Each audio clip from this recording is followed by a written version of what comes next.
In this video, we will walk you through on how to create a web or information-only event. We're going to start off by logging into our administrator account by clicking that member login button and entering in your credentials.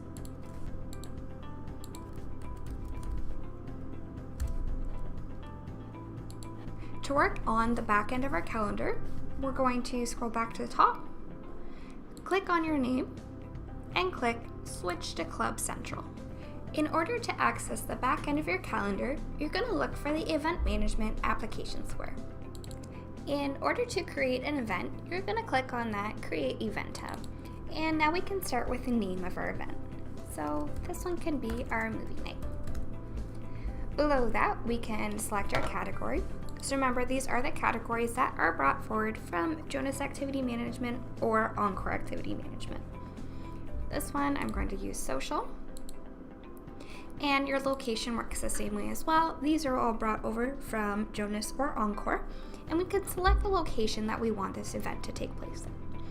So for this one, let's select the ballroom. Then we have the description. So if I go to our live site and click on an event, the event description is these event details you see in the middle here. Very easy to do. Click on that white box, and at the top you'll see the content editor. So if you are familiar with editing your web pages, it is similar to the content editor you see there. Or if you haven't, it's very similar to any content editor, including Microsoft Word.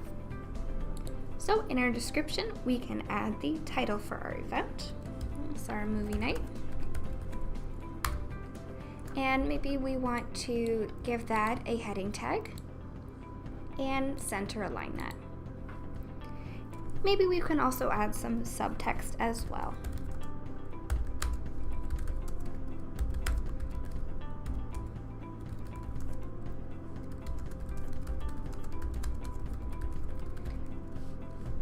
For this one, I also want to add a heading tag. And let's center align that. Now, maybe we want to add a photo in here. So you're going to look for that film strip icon. And in your media libraries, you're just going to find your folder.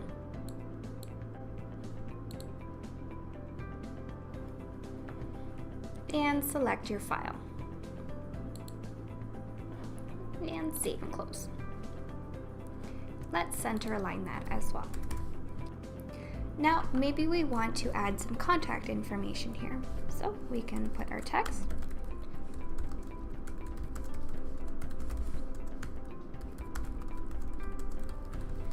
Then we're going to highlight the text we'd like to use as the hyperlink.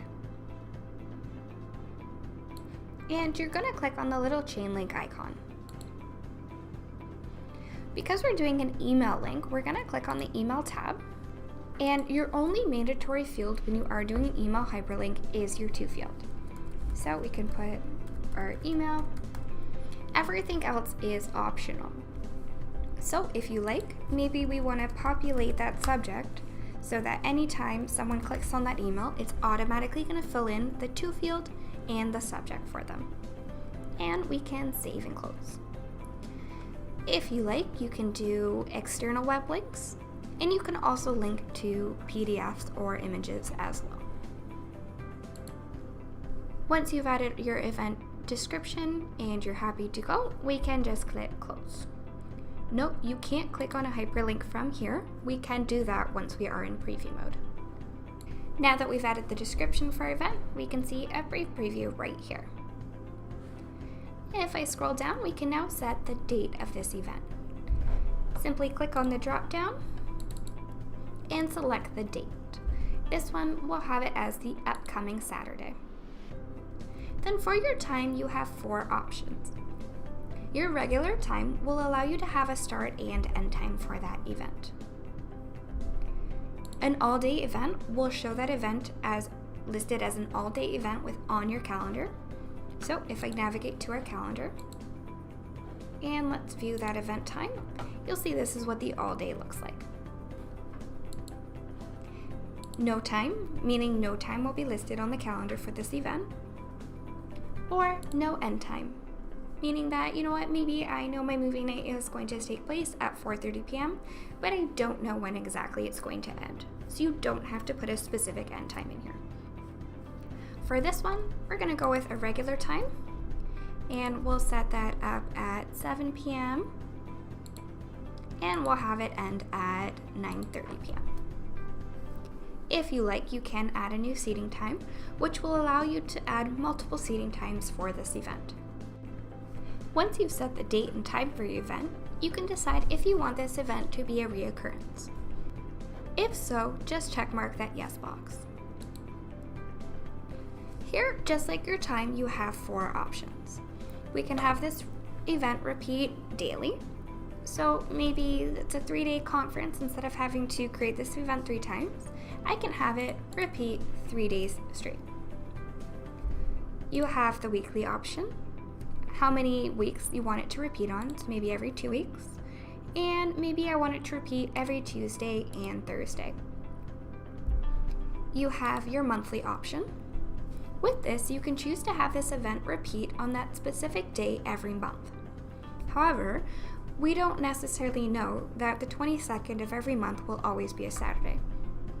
In that case, you can checkmark that second option and choose what specific Saturday you want that to repeat on. Then you have your yearly option, which works the same way as your monthly option. For this event, we're going to have it repeat monthly. And we're going to choose to set it at the second Saturday of every month, just like we put in that event description. At the bottom of every one of these 4 options, you might have noticed this ends. This is when you want this reoccurrence to end. Never will never have that reoccurrence end.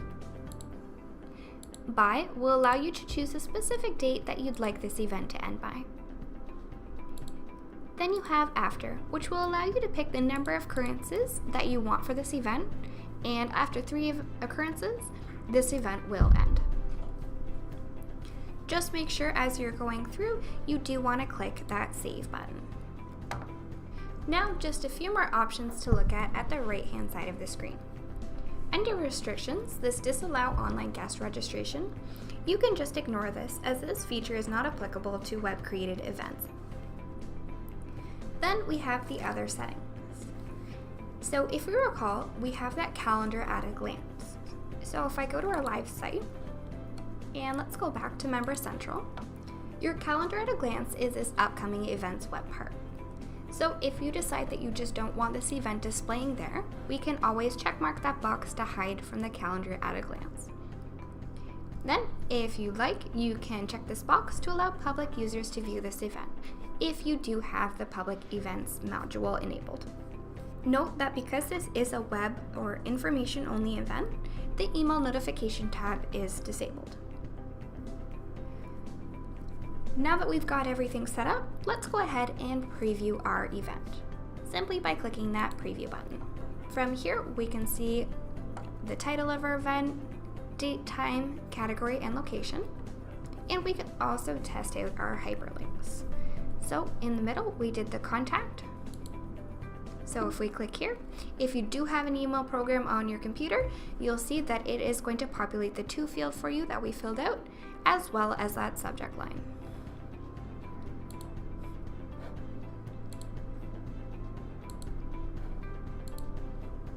And let's close out of that preview mode. Once you're good to go, if you just want to save this event and you're not ready to publish it on your calendar, just make sure you click save.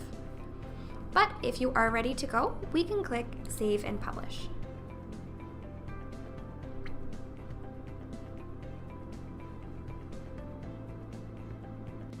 Now that we're back in our Manage Events tab, if I scroll down, we can see that movie night event that we created. And because we set it as a reoccurrence for the second Saturday of every month for 3 reoccurrences, we see the 3 events right here. And if I go to my actual calendar, we can see the event showing up now for us.